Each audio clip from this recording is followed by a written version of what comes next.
Hello friends, hi, this is Apurva and I welcome you to my YouTube channel CivilStube. I hope you all are good.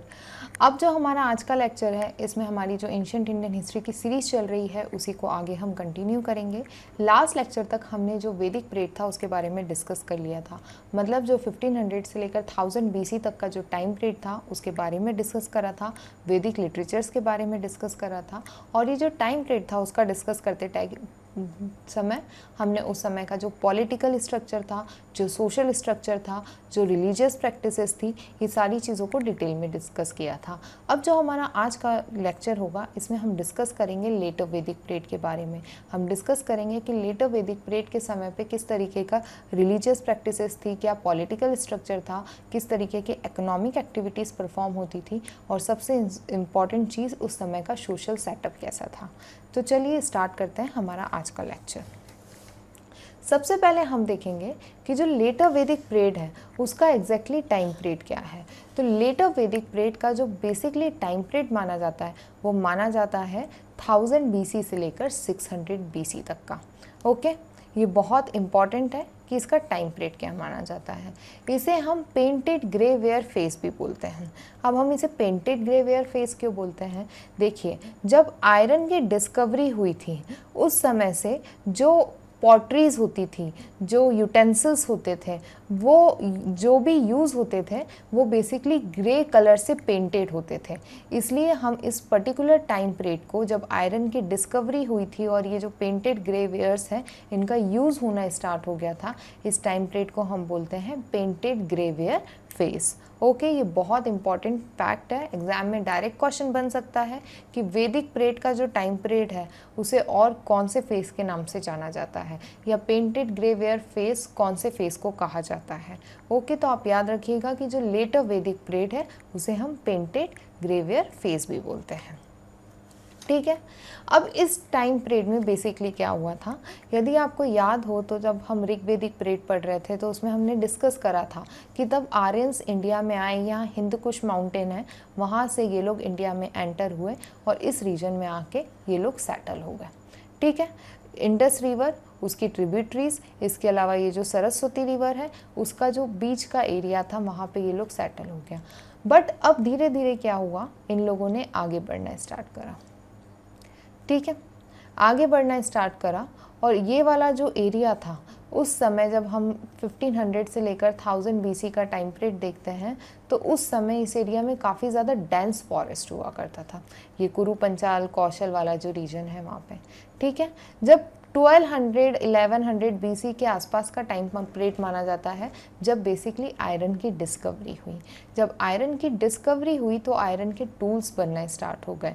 Tools बनना start हुए तो जो इस area का dense forest था उसकी cutting हुई और यहाँ पे ये जो आर्यंस थे वो बसना स्टार्ट हो गए। ठीक है, धीरे धीरे धीरे धीरे ये पंचाल कौशल जो ईस्टर्न वेस्टर्न यूपी है, इसके अलावा बिहार वेस्ट बंगाल वाला जो रीजन है वहाँ पे इन लोगों का सेटलमेंट स्टार्ट हो गया। ठीक है, और धीरे धीरे इन्होंने जो पूरा नॉर्थ इंडिया का जो पार्ट है वहाँ पे इनका इस्टेब्लिशमेंट कर लिया। ठीक है, तो तब हम ऋग्वेदिक पीरियड देखते हैं तो मेन जो इनका लैंड एरिया माना जाता है या जोग्राफिकल लोकेशन मानी जाती है वो लैंड ऑफ 7 रिवर माना जाता है, मतलब कि इंडस रिवर, उसकी ट्रिब्यूटरीज और सरस्वती रिवर। फिर बाद में जब हम लेटर वैदिक पीरियड पढ़ते हैं, मतलब इस समय का जो टाइम पीरियड होता है, इस समय हम देखते हैं कि जो इनका मेन एरिया था वो बेसिकली जो गंगेटिक प्लेन वाला रीजन माना जाता है या गंगा यमुना दोआब वाला रीजन माना जाता है वो इनका मेन एरिया था सेटलमेंट का। जब आर्यंस लेटर वैदिक पीरियड के समय पे ये पूरे नॉर्थ इंडिया में बसना स्टार्ट हो गए और बस गए तो हम इस रीजन को किस नाम से जानने लगे? आर्यव्रत के नाम से। ठीक है, ये भी काफ़ी इम्पॉर्टेंट फैक्ट है इस चीज़ से रिलेटेड। अब हम देखते हैं कि देखिए, मैंने आपको पहले भी बताया था, अभी मैं वापस बताती हूँ कि जो रिलीजियस सोर्सेस थे इस समय का जो वैदिक पीरियड है, इस समय की जो मेनली हमारे पास टेक्स्ट है वो बेसिकली रिलीजियस सोर्सेस है। बट उन रिलीजियस सोर्सेस के थ्रू हमको कई सारी हिस्टोरिकल फैक्ट्स भी जानने मिलते हैं उस समय के। जो बुक जिस समय कंपाइल्ड हुई उस बुक में उस समय की कुछ हिस्टोरिकल फैक्ट्स दिए हुए हैं, जैसे कि ऋग्वेद 1500 बीसी से 1000 बीसी के बीच में मेनली कंपाइल हुई, तो उसमें बेसिकली वैदिक पीरियड के बारे में दिया हुआ है। उसके अलावा जो अथर्ववेद है या जो उपनिषद्स हैं या जो ब्राह्मण्स हैं, इनका जो कंपाइलेशन का टाइम पीरियड था वो 1000 बीसी से लेकर 600 बीसी तक का था। इसलिए इन सारी टेक्स्ट में हमको लेटर वैदिक पीरियड से रिलेटेड इन्फॉर्मेशन मिलती है। और जो इस समय की जो बुक्स हैं उसमें हमको नर्मदा रिवर, चंबल रिवर, सदानीरा, इन रिवर्स के नाम देखने के लिए मिलते हैं। सदानीरा कौन सी रिवर है? जो मॉडर्न डे गंडक रिवर है, ये गंगा की ट्रिब्यूटरी है, इस एरिया में बहती है। यहाँ पे जो रिवर थी गंडक, उसे उस समय सदानीरा कहा जाता था। उनके बारे में उन टेक्स्ट के अंदर मेंशन्ड है। ठीक है, अब ये जो शतपथ ब्राह्मण जो टेक्स्ट है, ये भी एक रिलीजियस टेक्स्ट है। हमने वैदिक लिटरेचर में इसके बारे में डिटेल में कवर किया था कि ब्राह्मण टेक्स्ट क्या होती है, उसमें क्या दिया होता है। तो ये जो शतपथ ब्राह्मण जो टेक्स्ट है, इसमें ये बताया है कि जो आर्यंस थे वो ईस्ट की तरफ मूव होना स्टार्ट हो गए थे और जो गंगा यमुना वाला रीजन है वहाँ पे ये लोग सेटल हो गए थे। ठीक है, इसी समय फिर हम क्या देखते हैं कि यहाँ पे इमर्जेंस हुआ था जनपद्स का। अब जनपद्स क्या थे? यदि आपको याद हो तो वैदिक लिटरेचर के अंदर जनपद वर्ड कहीं पे भी मेंशन नहीं था। वैदिक पीरियड का जो टाइम पीरियड था वो 1500 से 1000 बीसी तक का था। तो जो ऋग्वेद थी उसमें मेनली जन जो वर्ड है उसका मतलब या वो वर्ड मेनली यूज था, जन वर्ड, जिसका मतलब होता है पीपल। बट जो बात की जो हम वैदिक टेक्स्ट देखते हैं उसमें जनपद वर्ड मेंशन है। जनपद वर्ड किसके लिए यूज़ किया जाता था? स्टेट के लिए, टेरिटरी के लिए यूज़ किया जाता था जहाँ पे लोग सेटल रहते हैं। तो बात की जो लेटर वैदिक पीरियड के टाइम पे जो भी बुक्स कंपाइल हुई है उसमें हम कौन सा वर्ड देखते हैं? जनपद वर्ड देखते हैं। और यहाँ पे कौन से जनपद देखते हैं हम? कुरु जनपद देखते हैं। ये जो पुरु और जो भरातार जो ट्राइब्स थी उनने मिलके ये वाला स्टेट बसाया था। पंचाल स्टेट देखते हैं, ये तुर्वाशास और किर्गीज ने किया था इस्टेब्लिश।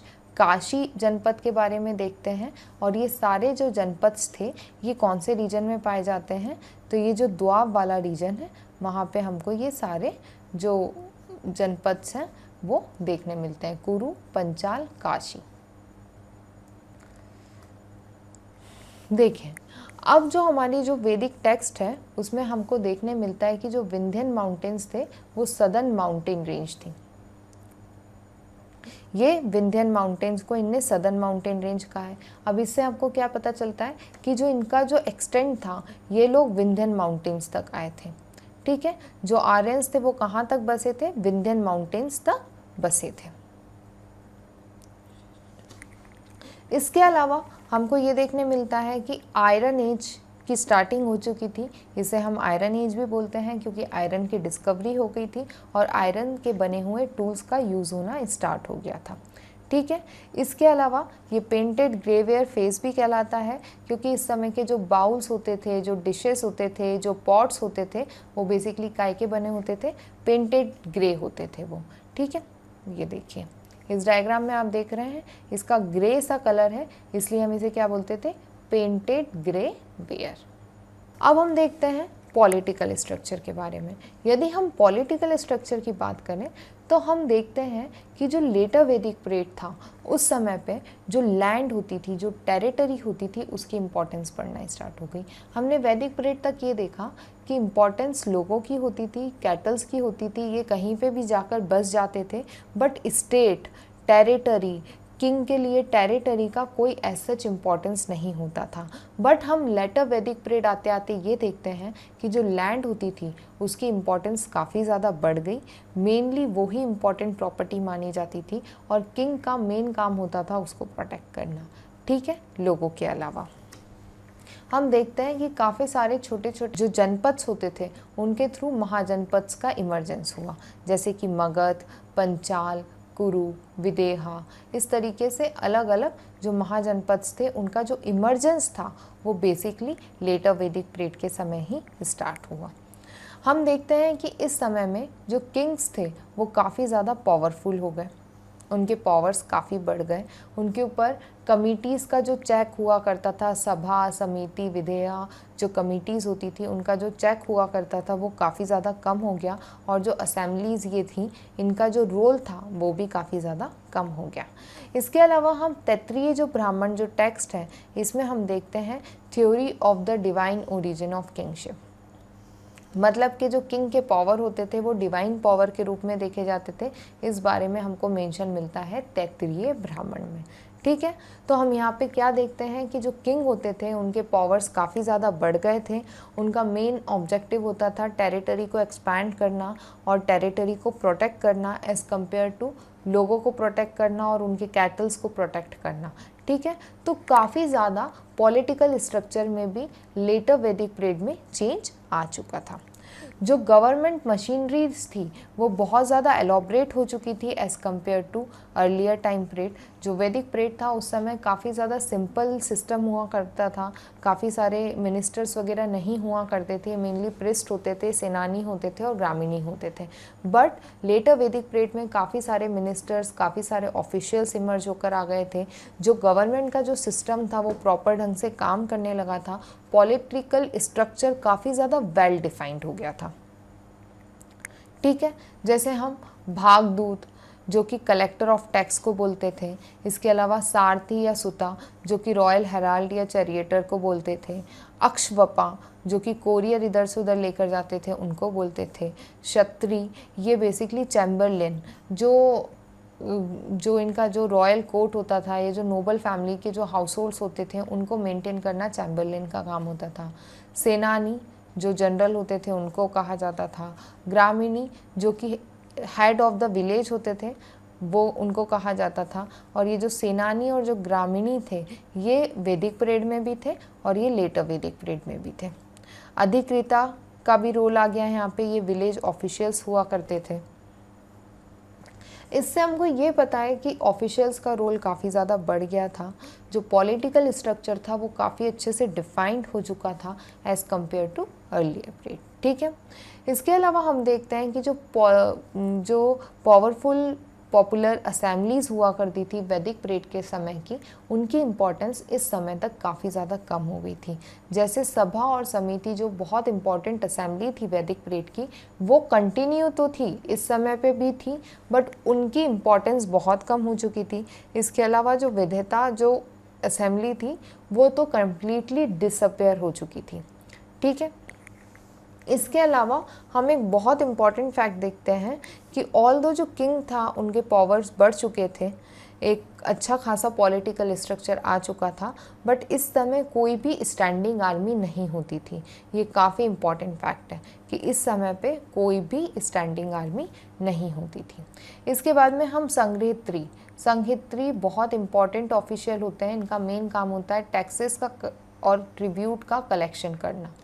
ठीक है, इसके अलावा हम इस समय का जो पॉलिटिकल स्ट्रक्चर था उसमें देखते हैं कि जो जुडिशियल सिस्टम था वो भी बहुत अच्छे से इस्टेब्लिश हो चुका था।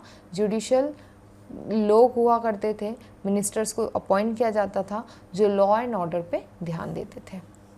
ठीक है, अब हम देखेंगे इस समय का सोशल स्ट्रक्चर। जो लेटर वैदिक पीरियड है उस समय का सोशल स्ट्रक्चर बहुत इम्पॉर्टेंट है हमारे लिए।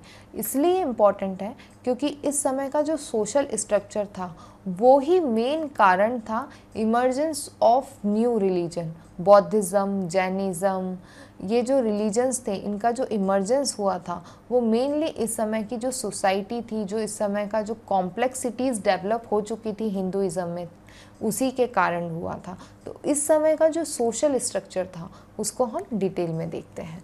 सबसे पहले हम देखते हैं कि जो लेटर वैदिक पीरियड आते आते वर्ण सिस्टम में सोसाइटी डिवाइड हो गई थी।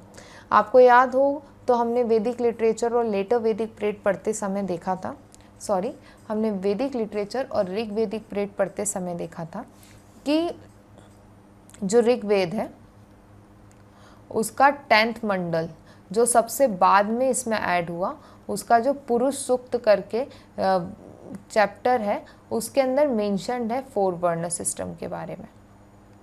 ठीक है, अब ये 4 वर्ण सिस्टम क्या होता है, इसके अंदर जो सोसाइटी है उसको 4 पार्ट्स में डिवाइड किया गया।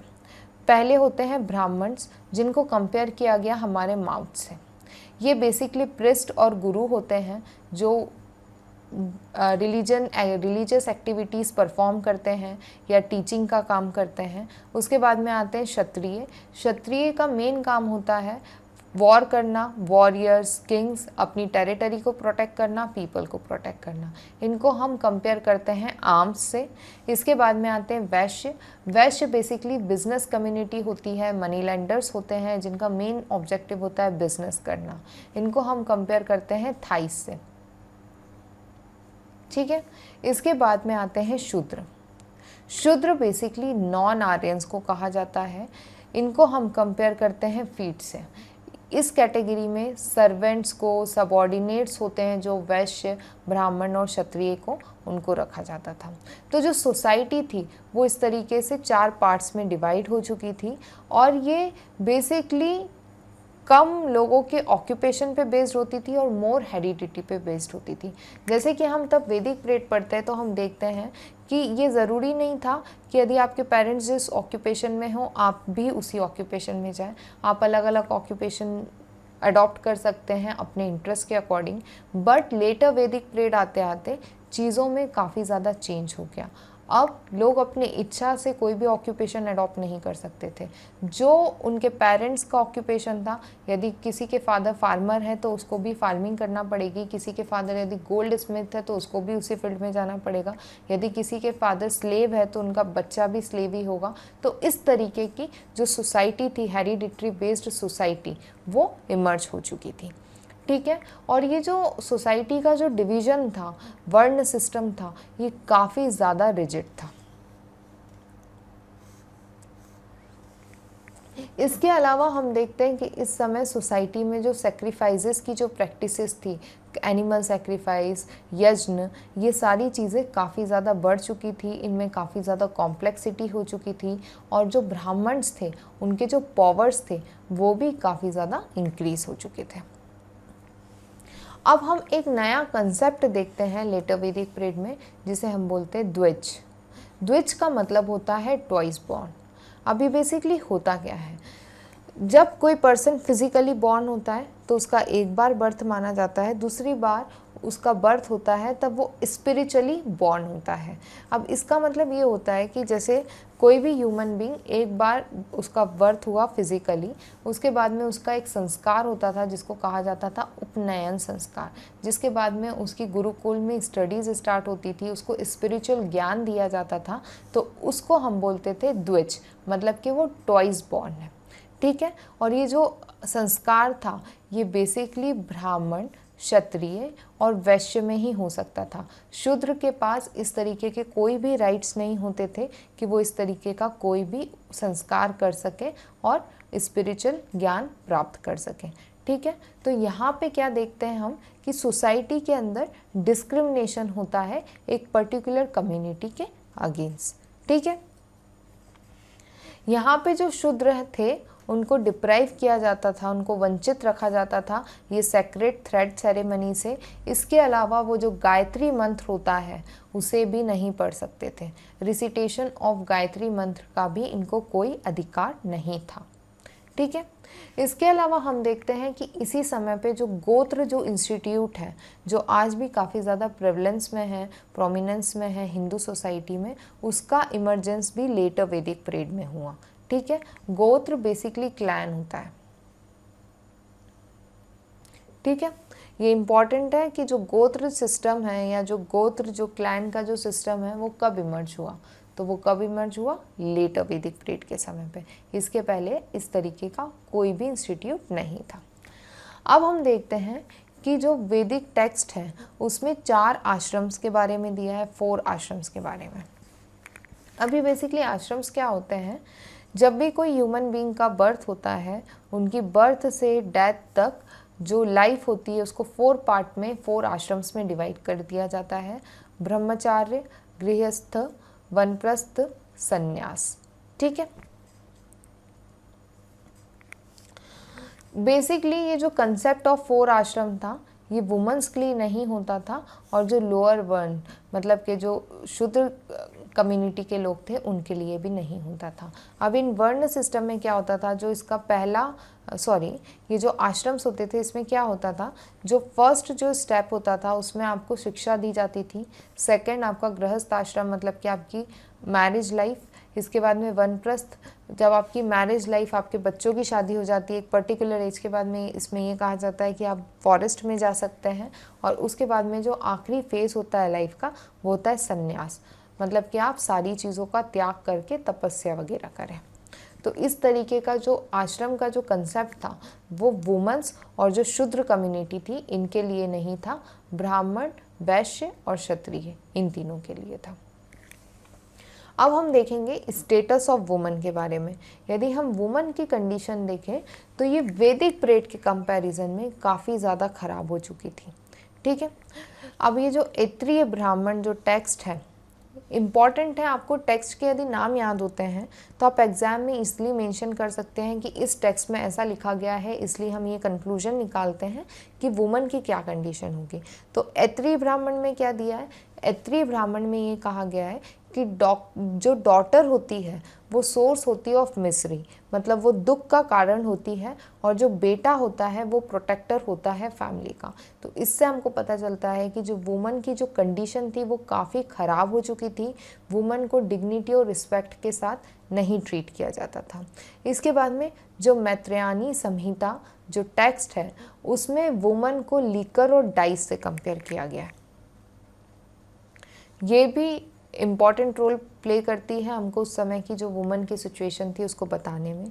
इसके अलावा हम देखते हैं कि जो वैदिक पीरियड था उस समय वुमेन्स के पास राइट्स होते थे कि वो असेंबलीज़ को अटेंड कर सकती थी, पॉलिटिकल असेंबलीज़ को, बट लेटर वैदिक पीरियड में उनके पास इस तरीके के कोई भी राइट्स नहीं होते थे। ओके, इसके अलावा हम देखते हैं कि बृहदअरण्यक उपनिषद, ये जो बृहदअरण्यक उपनिषद है इसमें ये कहा गया है कि कुछ वुमेन्स ऐसी होती थी जिनको हायर एजुकेशन मिल जाया करता था।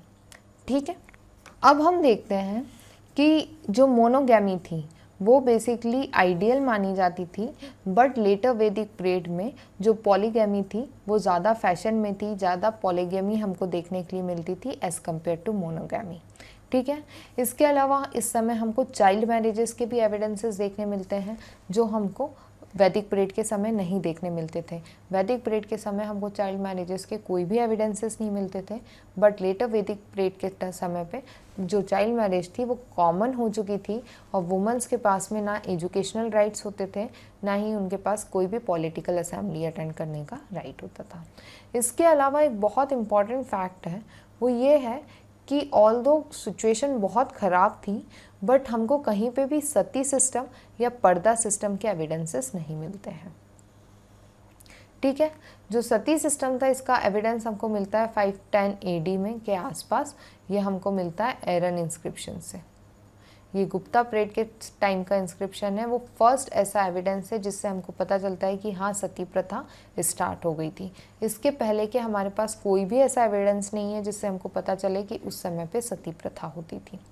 ठीक है, अब हम देखेंगे रिलीजियस प्रैक्टिसेस के बारे में कि किस तरीके की रिलीजियस प्रैक्टिसेस को अडॉप्ट किया गया था लेटर वैदिक पीरियड में। देखिए, हमने जब वैदिक पीरियड पढ़ा था तो हमने देखा था कि जो इंद्र, अग्नि, ये जो गॉड्स थे इनकी बहुत ज़्यादा इंपॉर्टेंस थी।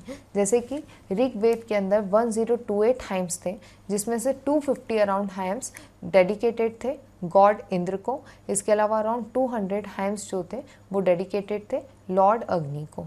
बट लेटर वैदिक पीरियड आते आते इंद्र, अग्नि, वायु, ये जो गॉड्स होते थे इनकी इम्पोर्टेंस कम हो गई और इनकी जगह पे न्यू गॉड्स इमर्ज होकर आए, प्रजापति, विष्णु और रुद्र। अब प्रजापति कौन थे? बेसिकली क्रिएटर ऑफ यूनिवर्स, जिन्हें हम ब्रह्मा के नाम से भी जानते हैं। विष्णु जी बहुत फेमस गॉड है, विष्णु जी के ही अवतार माने जाते हैं। भगवान राम, कृष्ण, उनके जो 10 अवतार थे उनके बारे में हम देखते हैं। तो वो विष्णु जी जो कि पैट्रन गॉड ऑफ आर्यंस माने जाते हैं, प्रोटेक्टर ऑफ पीपल माने जाते हैं। उसके बाद में रुद्र, शिव, जो कि गॉड ऑफ एनिमल और डिस्ट्रॉयर माने जाते हैं। तो ये तीनों जो गॉड थे, ब्रह्मा विष्णु महेश, इनकी इम्पोर्टेंस ज़्यादा बढ़ गई, ये प्रोमिनेंस में आ गए एज कम्पेयर टू इंद्र वायु अग्नि। ओके, अब हम देखते हैं कि जो वैदिक पीरियड के समय जो गॉड थे पुषान, जो कि प्रोटेक्टर थे कैटल्स के, अब लेटर वैदिक पीरियड में वो शूद्र जो कम्युनिटी थे उनके गॉड हो गए थे। ये बहुत इंपॉर्टेंट फैक्ट है। पुषान जो थे वो किसके गॉड हो गए थे लेटर वैदिक पीरियड में? गॉड ऑफ शूद्र, जो कि वैदिक पीरियड के समय किसके गॉड थे? प्रोटेक्टर ऑफ कैटल माने जाते थे जो। ठीक है, इसके अलावा जो बृहदारण्यक उपनिषद है, ये ऐसी उपनिषद है जिसमें फर्स्ट टाइम मेंशन किया गया था ट्रांसमाइग्रेशन के बारे में। ठीक है, ट्रांसमाइग्रेशन बेसिकली पुनर्जन्म, समस चक्र या डीड्स, कर्म के बेसिस पे आपके जो जन्म हैं वो होते हैं, इसके बारे में कहाँ पे मेंशन्ड है? तो बृहदारण्यक उपनिषद के अंदर मेंशन्ड है। ठीक है, अब जब हम लेटर वैदिक पीरियड के समय की बात करते हैं तो इस समय पे काफ़ी सारे रिलीजन चेंजेस देखने मिलते हैं, काफ़ी सारी जो रिलीजियस प्रैक्टिसेस थी उसके अंदर चेंजेस हमको देखने मिलते हैं। जैसे मोड ऑफ वर्शिप काफ़ी ज़्यादा चेंज हो चुका था, जो सेक्रीफाइसेस होते थे वो वैदिक पीरियड के समय काफ़ी ज़्यादा सिंपल थे, काफ़ी ज़्यादा मतलब नॉर्मल हुआ करते थे। लोग घर में ही कोई भी सेक्रीफाइस को यूजुअली परफॉर्म कर पाते थे, अपने आप ही परफॉर्म करते थे, कोई प्रिस्ट की ज़रूरत नहीं होती थी। बट लेटर वैदिक पीरियड में ये सारी सिचुएशंस चेंज हो गई। लेटर वैदिक पीरियड में ब्राह्मण, प्रिस्ट, इनके कॉम्प्लेक्स जो यज्ञ होते हैं उनकी इम्पोर्टेंस बहुत ज़्यादा बढ़ गई। ठीक है, सेक्रीफाइसेस करने के लिए जो सेक्रीफाइजर होते थे या जो लोग जो हवन परफॉर्म करने वाले होते थे उनको क्या कहा जाता था? यजमान। ठीक है, और जो ये एक्टिविटी परफॉर्म करवाते थे, सेक्रीफाइसेस परफॉर्म करते थे, वो बेसिकली प्रिस्ट होते थे, ब्राह्मण्स होते थे। उन्हीं के पास ये ऑथोरिटी हुआ करती थी, उनकी मोनोपोली थी इस चीज़ पे कि वो ही ऐसे लोग हैं जो ये यज्ञ परफॉर्म करवा सकते हैं। ठीक है, अब जो सेक्रीफाइसेस होते थे उसमें काफ़ी सारे एनिमल्स का किलिंग होती थी, उनके सेक्रीफाइसेस हमको देखने मिलते थे, स्पेशली कैटल्स के। ठीक है, अब हम देखते हैं कि जो मंत्र होते थे, जो रिचुअल्स थे, जो सेक्रीफाइसेस थे, वो बहुत ज़्यादा एलॉबरेट हो गए थे। ब्राह्मण से इनको करवाते थे, उनकी मोनोपोली थी इस नॉलेज के ऊपर। ठीक है, इसके अलावा हम देखते हैं कि जो यज्ञ होते थे, जो यज्ञ होते थे, वो दो तरीके में डिवाइड हो गए। एक हुआ करता था लघु यज्ञ, दूसरा हुआ करता था महायज्ञ। अब लघु यज्ञ में क्या होता था? सिंपल और प्राइवेट होते थे ये यज्ञ। इसको बेसिकली जो हाउस होल्डर्स होते थे वो अपने घर पे परफॉर्म करते थे, बट प्रिस्ट उनकी हेल्प करते थे परफॉर्म करने में। वहीं पे जब महायज्ञ देखते हैं तो महायज्ञ बेसिकली ग्रैंड और रॉयल सेक्रीफाइसेस माने जाते थे। ये जो एरिस्टोक्रेट्स होते थे, वेल्दी लोग होते थे, जो रॉयल फैमिलीज़ होती थी, किंग्स होते थे, वही इसे परफॉर्म कर पाते थे। ये कुछ महीनों से लेकर कई साल तक चलते थे। जैसे राजसू यज्ञ हुआ करता था, वाजपेयी यज्ञ हुआ करता था, अश्वमेध यज्ञ हुआ करता था, अग्निशोतम यज्ञ हुआ करता था। ये बेसिकली महायज्ञ के एग्जाम्पल हैं। हम देखते हैं कि लेटर वैदिक पीरियड आते आते जो सोसाइटी थी उसमें स्ट्रॉन्ग रिएक्शंस आने लगे against this complex system of Brahmanical society. ठीक है, देखिए तब कोई भी सोसाइटी हो, यदि किसी भी चीज़ की अति होती है, जैसे कि हम देखते हैं कि आप एक्सप्लॉइट करने की कोशिश कर रहे हैं, आप पर्टिकुलर लोगों के अगेंस्ट डिस्क्रिमिनेशन कर रहे हैं, तो एक पर्टिकुलर टाइम के बाद में सोसाइटी में उस चीज़ को लेकर कुछ ना कुछ आप रिबेलियन देखेंगे, कुछ स्ट्रॉन्ग रिएक्शन देखेंगे उसके अगेंस्ट। और वही चीज़ हम यहाँ पे देखते हैं। जैसे कि क्षत्रियों के पावर्स को कम करने के लिए कहा गया कि वो ब्राह्मण्स की हेल्प ले, ब्राह्मण्स का ही इसके ऊपर राज है या वो ही है ना ये सारी एक्टिविटीज़ को परफॉर्म कर सकते हैं। वैश्य को भी इम्पैक्ट होने लगा। वैश्य को कैसे इम्पैक्ट हुआ? लार्ज स्केल्स पे एनिमल्स का सेक्रीफाइस होता था, जिसके कारण जो बिजनेस कम्युनिटी हुआ करती थी उस समय मेनली फार्मिंग और कैटल रेयरिंग इन्हीं में इन्वॉल्व हुआ करती थी, तो उनको भी तकलीफ़ होती थी, उनका जो इकोनॉमिक एक्टिविटीज़ थी उनके ऊपर फ़र्क पड़ता था, वो ढंग से अपनी इकोनॉमिक एक्टिविटीज़ नहीं कर पाते थे। इसके अलावा जो शूद्र कम्युनिटी थी उसके अगेंस्ट तो काफ़ी सारे हम डिस्क्रिमिनेशन देखते हैं। तो इन सब चीज़ों के कारण इस समय काफ़ी सारे स्ट्रॉन्ग रिएक्शंस हमको देखने मिलते हैं अगेंस्ट ब्राह्मणिकल सोसाइटी। ठीक है, और इसके बारे में हमको कहाँ से पता चलता है कि उस समय काफ़ी ज़्यादा स्ट्रॉन्ग रिएक्शंस देखने मिले? तो इस बारे में हमको पता चलता है उपनिषद से। ठीक है, अब हम देख लेते हैं कि उस समय किस तरीके की इकोनॉमिक एक्टिविटीज़ परफॉर्म की जाती थी। हमने देखा था कि जो वैदिक पीरियड था उस समय पे जो कैटल्स हुआ करते थे, जो एनिमल्स थी उनकी बहुत ज़्यादा इम्पॉर्टेंट हुआ करती थी। काऊ इम्पॉर्टेंट प्रॉपर्टी मानी जाती थी, मोस्ट इम्पॉर्टेंट जो वैल्यूएबल प्रॉपर्टी हुआ करती थी वो काऊ मानी जाती थी। जो लोगों की प्रॉपर्टी होती थी वो उनके पास कितनी काऊ है इसके बेसिस पे कैलकुलेट किया जाता था। बट लेटर वैदिक पीरियड में ये चीज़ें चेंज हो गई, सिनेरियो टोटली चेंज हो गया। लैंड की इम्पॉर्टेंस बहुत ज़्यादा बढ़ गई एज़ कम्पेयर टू कैटल्स। ठीक है, जो लैंड होती थी अब वो मोर वैल्यूएबल हो गई काऊ के कंपैरिजन में। एग्रीकल्चर एक्टिविटी ने रिप्लेस कर दिया रेयरिंग ऑफ कैटल को। पहले जो रेयरिंग ऑफ कैटल होती थी वो प्राइमरी इकोनॉमिक एक्टिविटी मानी जाती थी, बट अब जो प्राइमरी इकोनॉमिक एक्टिविटी थी वो एग्रीकल्चर थी। ठीक है, इसके अलावा हम देखते हैं कि लोग प्लॉक शेयर का भी यूज़ करने लगे थे, मैन्योर भी करते थे ये। ठीक है, यदि क्रॉप्स की बात करें तो ये rice, wheat, barley, beans, sesame, इन सारी चीज़ों का कल्टीवेशन करते थे। हम देखते हैं कि जो राइस के कल्टीवेशन के एविडेंसेस देखने मिलते हैं हमको वैदिक टाइम में, वैदिक पीरियड में, और राइस को इस समय कहा जाता था व्रीहि। ये बहुत इम्पॉर्टेंट है, व्रीहि किसको कहा जाता था? तो व्रीहि राइस को कहा जाता था। इसके अलावा हम लेटर वैदिक पीरियड के समय पे कई सारे न्यू ऑक्यूपेशंस देखते हैं, जैसे कि fisherman, washerman, dyer, doorkeeper and footman. ठीक है, तो काफ़ी सारी इकोनॉमिक एक्टिविटीज़ इस समय पे परफॉर्म होने लगी। इसके अलावा हम देखते हैं कि सोसाइटी में हर तरीके का स्पेशलाइजेशन के थ्रू पे डिस्टिंक्शन आ गया। जैसे कि चैरियट मेकर, मतलब कि जो रथ बनाता है वो अलग हुआ करता था। कारपेंटर जो था, जो फर्नीचर या जो इन सब चीज़ों का काम करेगा वो अलग हुआ करता था। जो टैनर्स होते थे वो अलग हुआ करते थे। जो हाइट ड्रेसर हुआ करते थे वो अलग हुआ करते थे। तो हर इकोनॉमिक एक्टिविटीज़ में काफ़ी ज़्यादा डिस्टिंक्शन होने लगा और सारी चीज़ों को प्रॉपर ढंग से डिवीज़न हम इस समय पे देखते हैं। तो इससे हमको पता चलता है कि जो इकोनॉमिक एक्टिविटीज़ थी वो काफ़ी अच्छे से फ्लरिश होना स्टार्ट हो चुकी थी। कब? लेटर वैदिक पीरियड में। हम देखते हैं कि इस समय के लोगों को मेटल का यूज़ करना भी काफ़ी अच्छे से आ गया था। उनका जो मेटल को लेकर नॉलेज था वो भी काफ़ी ज़्यादा बढ़ गया था। वो सिल्वर, टीन, कॉपर, गोल्ड, काफ़ी सारे मेटल्स का यूज़ करते थे। हमको आयरन के एविडेंसेस मिलते हैं, आयरन का यूज़ होना स्टार्ट हो गया था 1000 BC के आसपास से।